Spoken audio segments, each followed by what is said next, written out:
question that comes up often is do we have an ideal customer for this? So one is I wouldn't pretend to know how everybody is thinking about it. And for them, many people are driven to this for a lot of reasons. Maybe they love open source. Maybe they're tired of getting a huge bill from Amazon.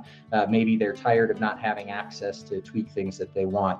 But definitely a commonality that is coming up is if your business is very sensitive to your infrastructure costs. So SaaS companies is a great example of that, is if you're very sensitive to your infrastructure costs, your bottom line can dramatically shift if you look at a solution that has a much better economics. So the example in this case is that for some workloads, you might drop 50%, 60% of the expense by switching over to an on-demand private cloud. And that's meaningful, very, very meaningful to a lot of SaaS companies that say, wow, I'm basically going to get to float another 10 or 15% to my bottom line. Imagine what I can do with that, right? I can get more people. I can pay my people better. I can move faster. I can put those dollars in so many different places instead of putting them into like a big public cloud's pocket. So certainly there are driving forces behind it. Saving dollars is a major one for customers. Certainly flexibility of the platform itself, because it is a private cloud, you have root access to it, so you can actually make modifications to the system to have your workload more accurately suit, have the hardware more accurately suit your workload. So maybe it's modifications on the storage type. So maybe for certain workloads, you want to have highly available disk, and you want to be able to trust that whatever you have written there is going to be there, right? And so you need a highly available system that's going to be distributed across multiple machines. But that typically has an I/O penalty. And so for applications, a lot of like test applications where you need to produce a lot of data, validate the data, and then get rid of it, you don't need HA. You're going to want direct access to the drives because it's much, much faster to do that. And so, you'll see use cases that are, I need access to the hardware specifically so that I can tune the settings of the cloud to my workload. So I would say you're really kind of into those two areas right off the bat. Is, can I save some dollars? Which inevitably, yes, you absolutely can. Can I actually modify my cloud to suit my workload? You may also, of course, see the classic stuff come in, like where's my data, right? Like, so there's definitely more regulated industries that are like very specific about where that information is. Is it encrypted? Is it within my control? Is it in my own private cloud? A fourth one that we actually see come up is that companies can often be concerned who they're buying from. And it can be for two reasons. One is it could be that you're buying from a competitor.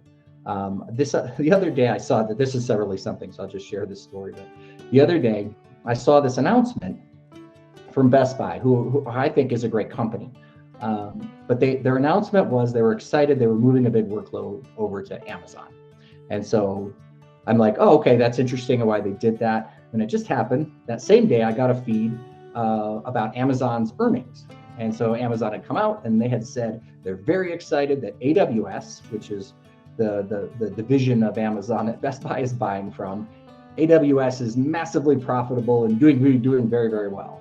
And they also said our store is losing money. So the Amazon store, the typical one that most people interact with, actually in that period that they're reporting, was losing money and being subsidized by AWS, the part that Best Buy is buying from. And so I just entered into my mind that like, this is important for companies to understand that you might actually be buying from a competitor. And that Best Buy example is very stark.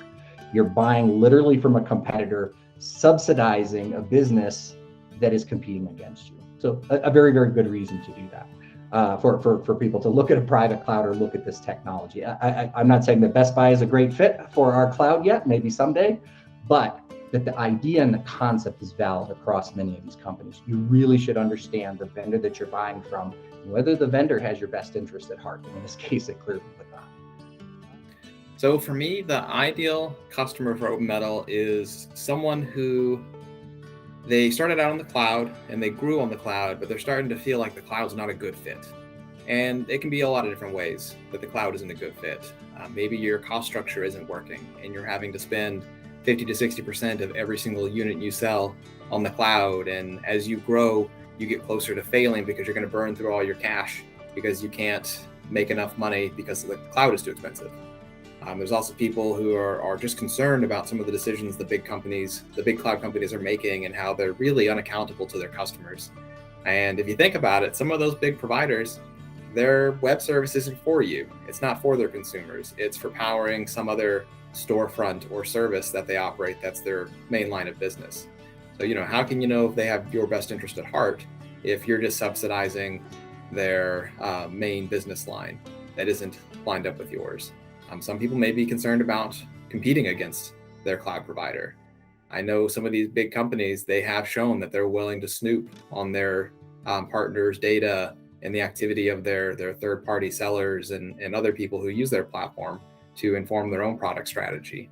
And sometimes they'll come into your vertical and they'll take it from you if you don't sell to them under very aggressive terms.